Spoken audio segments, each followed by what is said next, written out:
오늘 말씀의 제목은 왕의 귀환을 맞이하는 사람들입니다.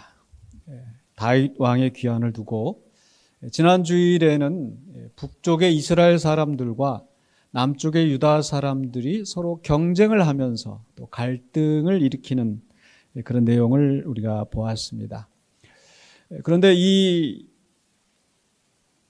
사이에 북쪽 이스라엘과 남쪽 유다 사람들의 반응에 대한 이 본문의 말씀 사이에 오늘 사무엘하 19장 봉독한 말씀 이제 16절부터 이제 39절까지 이제 이 말씀을 살펴볼 텐데, 여기에는 이런 집단적인 반응이 아니라 각 개인들이 이 왕의 귀환에 대해서 어떻게 반응을 하는지, 또 어떻게 이 왕의 귀환을 맞이하는지에 대해서 묘사를 하고 있습니다. 그런데 어떤 면에서 보면 우리도 역시 왕의 귀환을 기다리는 사람들이죠. 바로 우리 예수님의 재림, 부활하시고 승천하셨고 지금은 하나님 우편에 계시지만은 반드시 다시 오시리라고 약속하신 우리 주님의 재림을 우리는 기다리는 사람들입니다. 그렇기 때문에 이 다윗의 귀환을 맞이하는 이 사람들의 반응을 우리가 생각해 보면서, 또 우리는 어떤 모습으로 다시 오실 주님을 맞이할지, 또 우리가 왕 되신 그 주님 앞에 서게 될지를 함께 생각해 보고자 합니다. 첫 번째로 오늘 봉독한 말씀 속에서 이제 등장한 인물이 시므이죠. 시므이가 다윗 왕을 어떻게 맞이하는지를 본문이 기록하고 있는데요. 16절에 이렇게 시작을 합니다.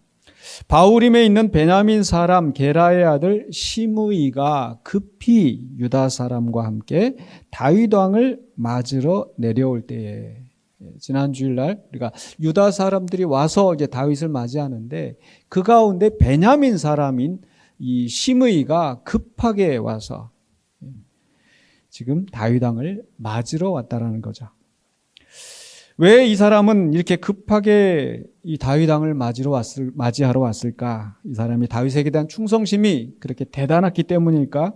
그렇지 않은 것 같습니다. 왜냐하면 20절에 보니까 이 사람이 이 다윗에게 하는 말이, 왕의 종 내가 범죄한 줄 아옵기에 오늘 요셉의 온 족속 중 내가 먼저 내려와서 내 주 왕을 영접하나이다 하니. 그러니까 이 사람은 지은 죄가 있어서 이 다윗이 왕으로 귀환할 때에, 왕으로 복귀할 때에 제일 먼저 나왔다라는 거죠. 이 사람이 무슨 죄를 지었을까요? 사무엘하 16장에 이 사람의 이야기가 나오는데, 바로 그 다윗이 압살롬의 반론을 피하여서 급하게 도망갈 때에 거기에 따라오면서 괴롭혔던 사람이 있었습니다. 사무엘하 16장 5절로 6절에 다윗 왕이 바후림의 이름에 거기서 사울의 친족 한 사람이 나오니 게라의 아들이요 이름은 시므이라. 바로 이 시므이입니다. 그가 나오면서 계속하여 저주하고 또 다윗과 다윗 왕의 모든 신하들을 향하여 돌을 던지니. 이 사람은 베냐민 사람이고, 또 이 사람이 나올 때 오늘 본문에 보시면은 1000명이 함께하였다, 베냐민 사람 1000명이 함께하였다라고 하는 걸 보면 이 베냐민 지파에서도 가장 힘이 있는 유력한 사람이었을 텐데, 이 사람이 자기 사람들을 데리고 와서 이 다윗을 공격한 거예요. 또 저주의 말을 퍼붓는 겁니다. 어떤 말을 퍼붓습니까? 16장 7절에 피를 흘린 자여, 사악한 자여, 가거라 라고 합니다. 다윗을 향하여서. 8절에 계속해서 사울의 족속의 모든 피를 여호와께서 내게로 돌리셨도다. 그를 이어서 네가 왕이 되었으나 여호와께서 나라를 네 아들 압살롬의 손에 넘기셨도다. 보라, 너는 피를 흘린 자이므로 화를 자초하였느니라. 지금 다윗이 그 아들에게 쫓겨서 도망가는 것도 정말 괴롭고 서러울 텐데, 거기다가 네가 피를 흘려서 너 지금 천벌을 받고 있는 거라고 이렇게 저주하면서 또 돌을 던지면서 공격을 하고 있는 거예요. 만약 우리가 예를 들어서 어떻게 사업을 하다가 좀 좋지 않은 상황이 있는데 거기다 대놓고 네가 죄 지어서 그런 거라고 만약 누가 와서 이런 소리 하면은 얼마나 억장이 더 무너지겠습니까? 어려운 일 당했는데 너 죄 지은 거 있어서 그렇다고 한다면 지금 시므이가 그 다윗을 향하여 이렇게 공격을 하고 있는 거예요. 그런데 이렇게 저주하고 이제 다윗이 망하는 줄로 생각하고 압살롬이 그 이제 왕이 되어서 나라를 다스릴 걸 생각했는데 뜻밖의 압살롬이 죽고 다시 다윗이 왕으로 귀환하게 되는 겁니다. 그러니까 이 시므이가 어떻게 합니까? 이제 큰일 났다. 그런 생각을 하고 이제 그래서 급하게 누구보다도 먼저 와서 지금 이 다윗에게 이 자기 죄를 이실직고하고 목숨 또 이제 부지하려고 하고 있는 거예요. 그래서 19절에 다윗 앞에 가가지고 내 주여 원하건대 내 죄를 내게 죄를 돌리지 마옵소서. 내 주 왕께서 예루살렘에서 나오시던 날에 종의 패역한 일을 기억하지 마시오며 왕의 마음에 두지 마옵소서. 참 뻔뻔하지 않습니까? 근데 그 소리를 듣고 이제 오늘 봉독한 말씀 그 다음에 이어지는 내용은 이 수르야의 아들 아비새, 이 사람은 이제 군대 장관입니다. 네, 이놈이 바로 우리 그 왕께서 피난 갈 때에 저주했던 놈인데, 우리를 공격했던 놈인데 이 살려두시겠습니까? 죽여야 됩니다. 라고 합니다. 근데 사실 애초에 시므이가 그 다윗을 저주할 때에 그 아비새가 그때도 화를 내면서 내가 가서 저는 목을 베어오겠습니다 라고 했던 사람이에요. 근데 그때 못 죽였는데 지금 와가지고 또 이런 소리를 하고 있다고 분개해가지고 지금 얘를 죽여야 된다고 하고 있는 거죠. 근데 그 순간에 다윗은 지금은 왕이 귀환하는 날이니까 이스라엘 왕으로 복된 날인데 또 사람을 죽이겠느냐며 이 사람을 살려둡니다.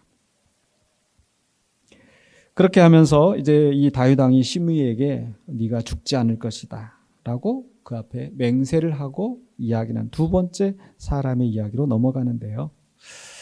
여기에서 저는 이 사람의 모습은 우리가 예수님의 귀환을 맞이하는 기다리지 않고 예수님의 그 다시 오실 것을 맞닥뜨리게 될 테인데 어떤 사람에 해당되는가? 저는 이 사람은 바로 이 예수님의 왕 되심을 인정하지 않는, 예수님을 믿지 않는 불신자들이 이와 같지 않은가? 예수님을 대적하고 예수님을 믿으라고 하는 그 소리에 대해서 예수를 믿으려면 내 주먹을 믿으라 한다든지 예수님을 왕으로 모시지 않는 불신자들이 그러나 우리 주님께서 재림하실 때에 영원한 형벌에 처하게 될 것을 우리는 알고 있습니다. 그래서 아마 여기에 계신 분들은 어느 누구도 시므이처럼 예수님을 대적하고 예수님을 거역하고 그런 분들은 아니 계실 줄로 압니다. 그런데 두 번째 인물이 있습니다. 두 번째 인물은 바로 우리 오늘 봉독한 말씀 이제 중간에 17절에 나오는데 바로 시바라고 하는 인물입니다. 제가 발음하기가 힘들어서 계속 설교하면서 머릿속이 제가 지금 그래서 이 히브리 원어의 이 영어식 발음으로 지바라고 제가 하겠습니다. 17절에 보니까 이렇게 기록이 되어 있습니다. 사울 집안의 종 지바도 그의 아들 15과 종 20명과 더불어 그와 함께하여 요단강을 밟고 건너 왕 앞으로 나오니라. 그래서 이 사람도 지금 이제 이 시므이와 같이 이제 베냐민 사람인데 역시 이 사람도 다윗 왕 앞에 온 겁니다. 근데 시므이가 나타날 때 함께 나타났으니까 이 사람도 어떻게 해요? 급하게 제일 먼저 온 사람 중에 들어있던 거죠. 왜 이 사람은 이렇게 급하게 이 다윗 왕 앞에 왔었을까? 또 이 사람은 어떤 사람일까 보면은요. 이 사람도 역시 사무엘하 16장의 1절로 4절에 소개되어지는데 이 사람은 다윗이 이렇게 힘들게 피난의 길을 갈 때에 음식을 가지고 와서 다윗을 도왔던 사람입니다.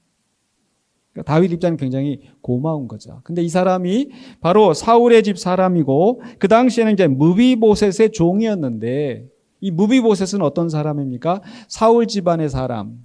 요나단의 아들인데 이 그 피난 그 전에 이제 그 사울의 집 사람들이 이제 도망갈 때에 이게 그 유모가 떨어뜨려서 다리를 절게 된 사람이죠.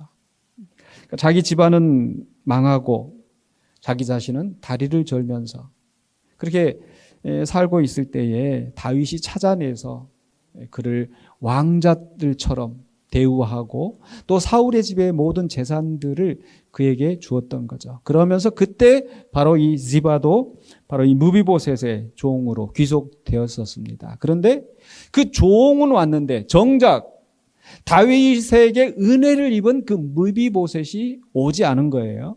그래서 내 주인의 아들은 어디 있느냐라고 다윗이 묻습니다. 근데 그때 이 사람이 어떻게 답을 합니까? 사무엘하 16장 3절을 보니까 그 무비보셋이 지금 예루살렘에 있는데 그가 말하기를 이스라엘 족속이 오늘 내 아버지의 나라를 내게 돌리리라.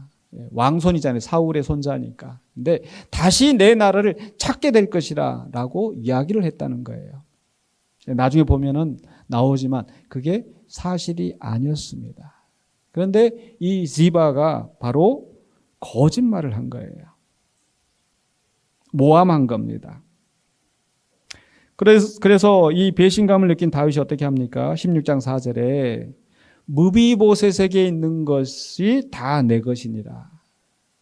그러니까 이 사울의 집의 모든 재산을 지금 남아있는 것들을 지금 돌렸는데 근데 그 이상으로 자기 나라를 되찾겠노라고 하는 이 괘씸한 사람 이놈의 재산들을 다 네가 가져라 라고 이 지바가 그걸 받아들인 거예요. 그래서 이 사람이 왜 이 무비보셋을 이 다리를 저는 무비보셋을 모시고 가서 다윗과 함께 또 그 다윗을 도와주지 않고 그랬을까? 결국 부당한 이득을 이 무비보셋의 소유를 가질 욕심으로 모함하고 거짓말로 해서 부당한 이득을 취득한 거예요. 그래서 이 사람은 우리가 예수님의 재림을 맞이하는 사람들 중에 어떤 사람에게 비유할 수 있을까라고 했었을 때 이 사람은 이제 신자는 신자일 것 같아요. 바로 다윗을 왕으로 인정을 하고 다윗이 어려울 때 도움을 주고 그런 면에서 봤었을 때는 이제 신자는 신자인데 저는 불량한 신자라. 왜냐하면 바로 진실하지 않게 악한 일로 자기의 이득을 챙기는 거예요. 우리 신자들 가운데서도 그런 사람이 있을 수 있습니다. 예수님을 믿는다고 하면서 매주일마다 예배하면서 또 교회 일에는 열심히 봉사를 하는데 실제로 자기의 삶 속에서 불의한 일을 서슴지 않고 하면서 자기 욕심을 채우는 사람들.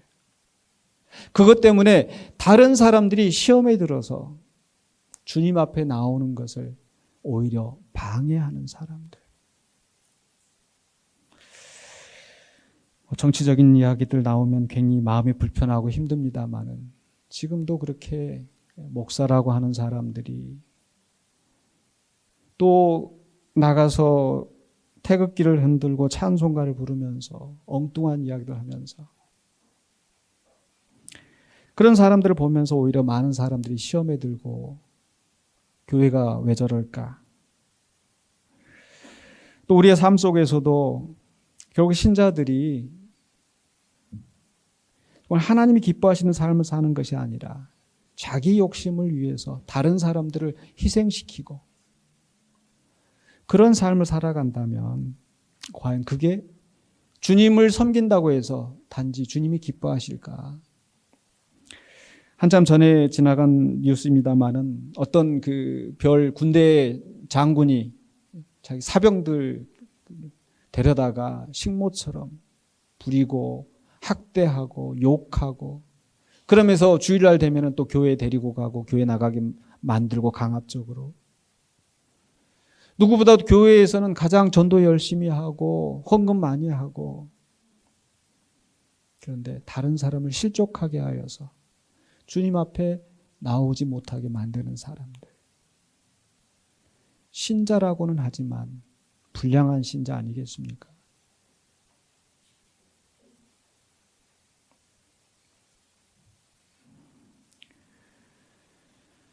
우리는 이런 사람들이 되지 않도록 주의해야 할 것입니다.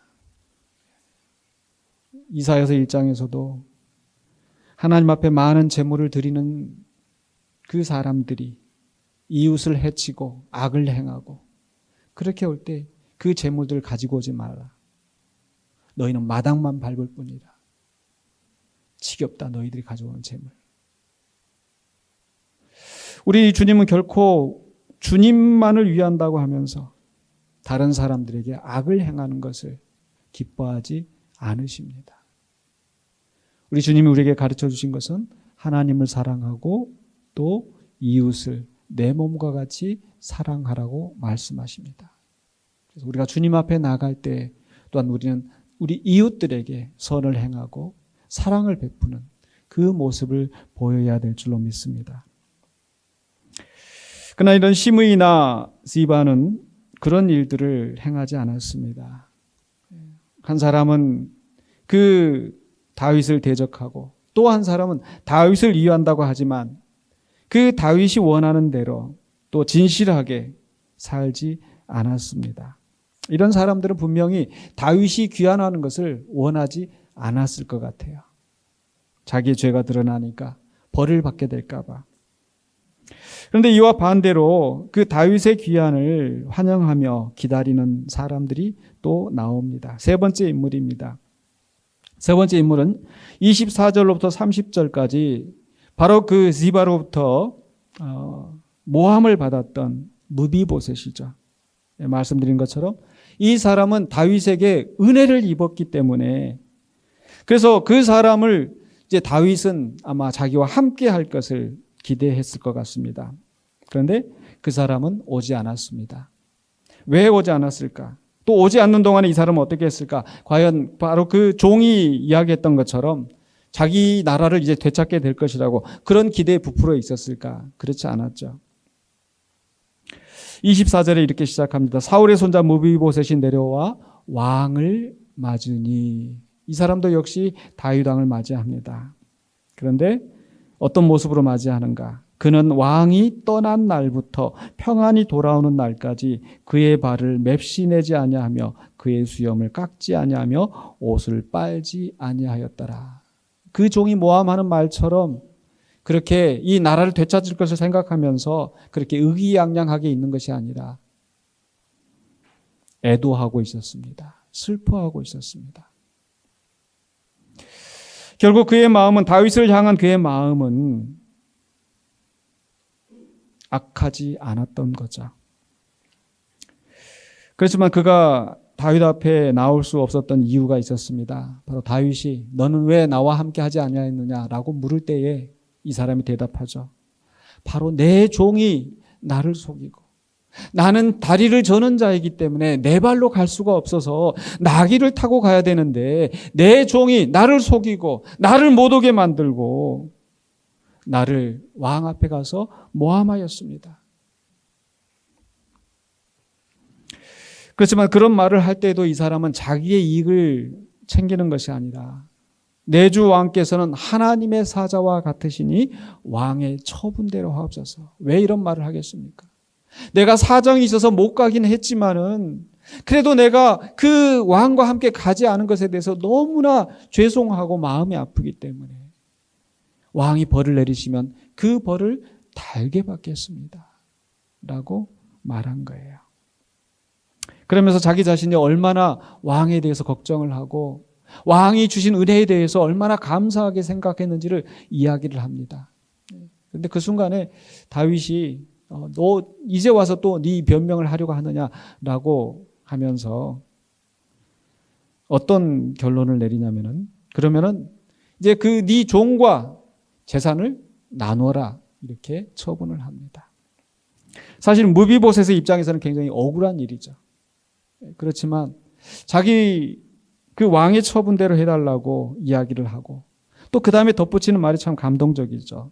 30절에 내 주 왕께서 평안히 왕궁에 돌아오시게 되었으니 그로 그 전부를 차지하게 하옵소서.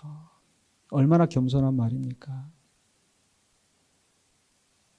얼마나 진실합니까?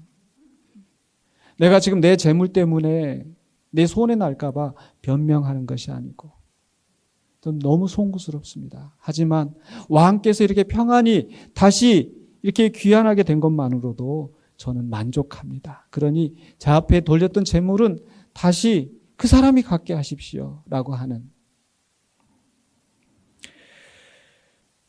그런 겸손한 모습을 보여주는 거죠.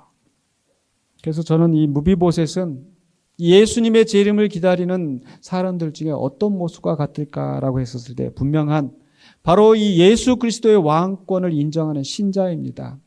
그러나 그 예수님을 위해서 내가 그 일들을 감당하기에 문제가 있고 장애가 있고 어려움이 있고 때로는 사람들에게 치여서 억울하게 또는 내 여건 때문에 그렇게 충분히 봉사하지 못하고 있는 모습. 그래서 내가 가진 것이 너무나 작기 때문에 그 주님 앞에 서는 것이 부끄럽고 그럴 수 있다라는 거죠. 그래서 신자는 신자입니다. 그런데 어떤 신자인가? 미약한 신자이다. 힘이 없지만 힘이 없어서 내가 주님을 온전히 봉사하지 못하고 섬기지 못하는 것. 그러나 적어도 그 마음 속에 주님을 향한 진실한 마음은 변치 않는다라는 거죠. 전 다윗은 그 마음을 몰라봤어도 우리 주님은 그 마음을 아실 줄로 믿습니다. 우리 하나님은 많은 것을 기대하시는 게 아니에요. 주님께서는 그 진실한 마음을 보시고 우리의 섬김을 받으시고 그래서 우리를 향하여서 착하고 충성된 종아 네가 잘하였다. 너는 네 여건 속에서 너의 최선을 다하였다. 라고 우리를 칭찬하시며 우리에게 상 주실 줄로 믿습니다. 미약하지만 신실한 신자인 거죠. 앞에 지바라는 사람은 어떤 사람이었어요? 신자는 신자인데 불량한 신자예요. 우리 주님은 결코 그 사람이 주님을 위해서 많은 것을 헌신하였다 하더라도 기뻐하지 않으시는 거예요. 누가복음 12장에서도 예수님께서 그날에 도적같이 이를 것이라 인자가 도적같이 올 것이라 말씀하실 때 뭐라고 말씀하십니까?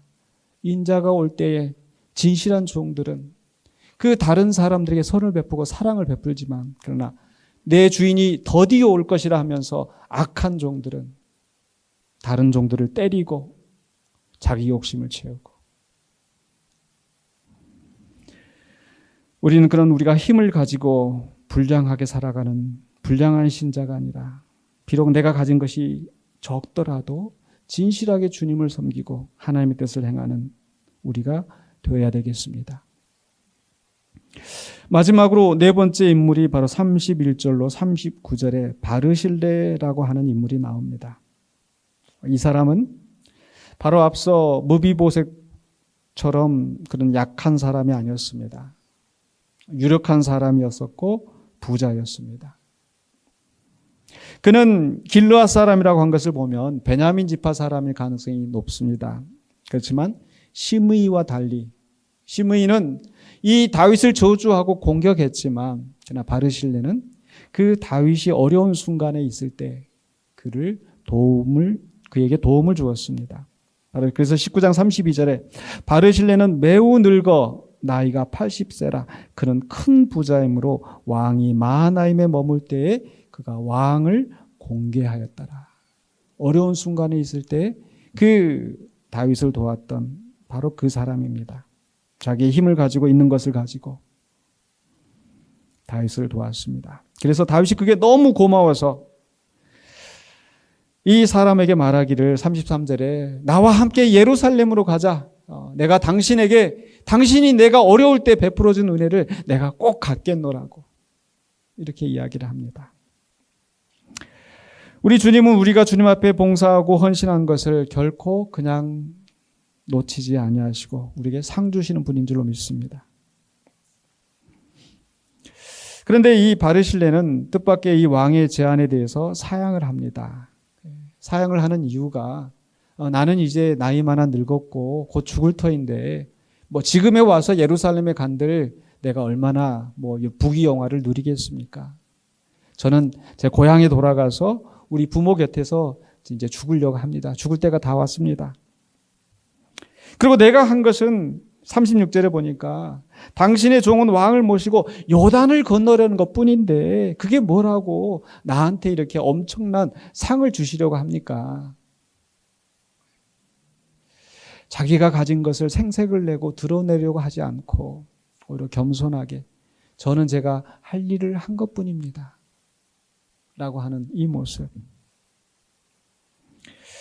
하지만 이 사람의 마음속에 이제 다윗에게 부탁하고 싶은 일이 하나 있었던 것 같아요. 그래서 37절에 보니까 왕의 종 김함이 여기 있사오니 청하건대 그가 내 주 왕과 함께 건너가게 하시옵고 왕의 처분대로 그에게 베푸소서. 나는 나이 많아 늙어서 예루살렘에 또 가기가 무리가 있고 그렇지만 이 김함이 왕의 종이 여기 있으니까 데려가십시오라고 추천을 하는데 그럼 이 김함이 누구일 것 같습니까? 자기 아들 아닐까요? 자기 아들을 위해서.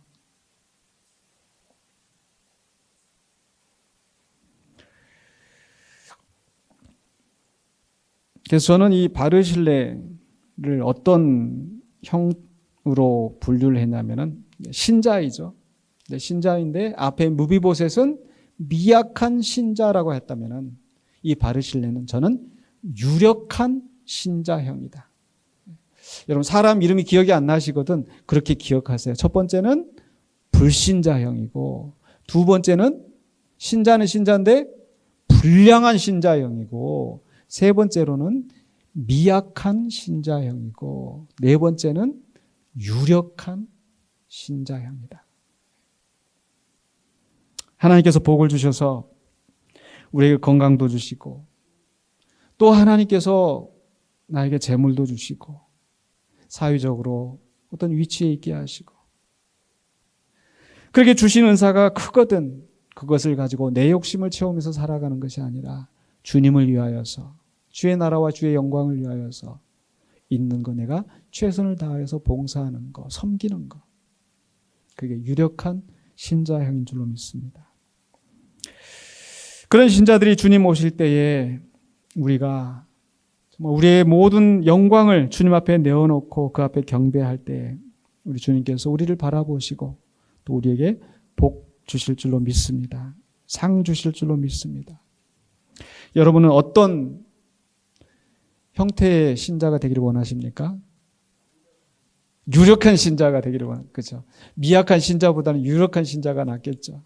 하지만 유력한 신자를 우리가 기대하지만 우리가 여기서 놓치지 말아야 될 것은 신명기 주시는 말씀처럼 부유하였을 때 힘이 있을 때 자칫 교만하여서 하나님을 잊어버리기가 쉽다라는 겁니다. 그래서 우리가 추구해야 할 것은 물질이 아닙니다. 물질이 있든지 없든지 힘이 있든지 없든지 그래서 무비보셋이나 바르실레나 저는 우리 그런 어떤 형편이 있든지 우리 주님께서는 동일하게 우리에게 상 주시고 복 주실 줄로 믿습니다. 어쩌면 비록 이 땅에서 우리가 더 누리지 못하였다면 하나님께서 우리에게 더 큰 상을 우리에게 주시지 않을까. 그런데 하나님께서 우리에게 주신 것이 많이 있습니다. 남들에 비교해서 엄청난 부자에 비교해서 내가 가진 것이 적을 수도 있는데 그래도 보면은 무비보셋처럼 내 힘으로 걷지 못하고 다 빼앗기고 이러지 않는다면 어쩌면 우리 모두는 다 유력한 신자가 아닐까. 그 속에서 바로 사도 바울이 디모데에게 권면했던 말씀처럼 디모데전서 6장 17절로 18절에 네가 이 세대에서 부한 자들을 명하여 마음을 높이지 말고 정함이 없는 재물에 소망을 두지 말고 오직 우리에게 모든 것을 후히 주사 누리게 하신 하나님께 두며 같이 읽어볼까요? 그 다음에 선을 행하고 선한 사업을 많이 하고 나누어 주기를 좋아하며 너그러운 자가 되게 하라. 그래서 하나님이 내게 주신 복을 나만 누리고 잘 사는 것이 아니라 그것을 주변 사람들과 함께 또 하나님의 이름으로 예수 그리스도의 이름으로 선을 행하고 사랑을 베푸는 우리 모두가 되어야 될 줄로 믿습니다. 이제 말씀을 마무리하려고 합니다. 이 왕의 귀환을 맞이하는 사람들의 반응은 그 전에 왕과 어떤 관계를 맺었는지 어떤 삶을 살았는지에 따라서 달라집니다. 역시 우리도 다시 오실 예수님을 맞이할 때 우리가 어떤 삶을 살고 있는지에 따라서 바로 예수님을 맞이하는 그 마음이 달라질 것입니다.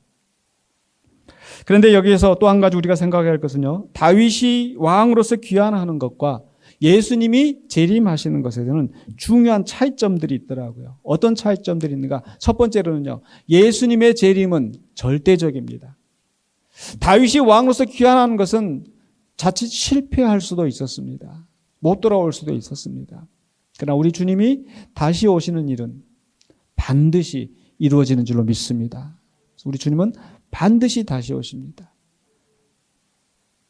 두 번째로는요, 예수님은 전지전능하신 하나님이시라는 거죠. 다윗은 자기가 눈으로 보는 거, 귀로 듣는 거, 잘못 듣고 잘못 보고 잘못된 판단을 내릴 수 있습니다. 순간적으로 다윗을 속일 수도 있었습니다. 그러나 우리 주님은 모든 것을 다 꿰뚫어 보시는 분이십니다. 우리의 마음속의 모든 생각까지도 보시는 분이기 때문에 그 주님을 속일 수가 없어요. 또한 드러나지 않는 우리의 선한 일이라 할지라도 우리 주님께서는 다 보시고 우리에게 상 주실 줄로 믿습니다. 그래서 우리 주님은 전지적인 하나님이시라는 것. 마지막 세 번째로 바로 이